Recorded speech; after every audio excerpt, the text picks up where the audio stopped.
महाशिवरात्रीला सकाळी सकाळी देवपूजा केली आणि दुपारी जेवणामध्ये वरईचा भात, रताळी वाफून घेतली होती आणि बटाट्याची आमटी केली होती.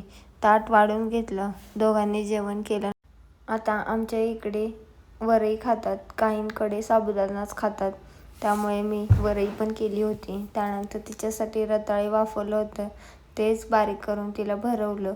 आणि आजकाल असं उभं राहून खेळ असतो, सोफ्यावर चढायचं आणि स्विचबोर्डला हात लावायचा, बटन दाबायचे, हेच काम चालू असतं. ते करू नको म्हटलं की हे सगळी खेळणी पसारा खाली फेकून द्यायचा आणि तो घरभर पसरलेला पसारा आवरत बसायचा. हेच एवढंच असतं आजकाल. त्यानंतर ते इंडिया आणि पाकिस्तानची मॅच होती, ते बघत होते आणि ईशांकाला पण बघायचं होतं. तिला काय कळते, पण असं बघत होती की जसं काय मला सगळं त्यातलं कळते. त्या दोघांनी मॅच बघितली आणि गोंधळ करायला लागली, म्हणून तिला खाली घेऊन जायचं होतं. मनवलं आणि तिला खाली घेऊन गेले. आता खाली गेल्यावर सायकलमध्ये 1 ते 2 राऊंड हार्डली मारायचे असतात, त्यानंतर उठून उभं राहायचं असतं.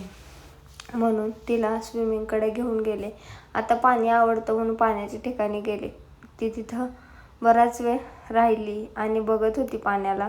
त्यानंतर घरी आले, छानपैकी वरईचे धिरडे केले आणि शेंगदाण्याची आमटी केली. तर असा होता आमचा आजचा दिवस. भेटूया नेक्स्ट व्हिडिओमध्ये. तोपर्यंत बाय.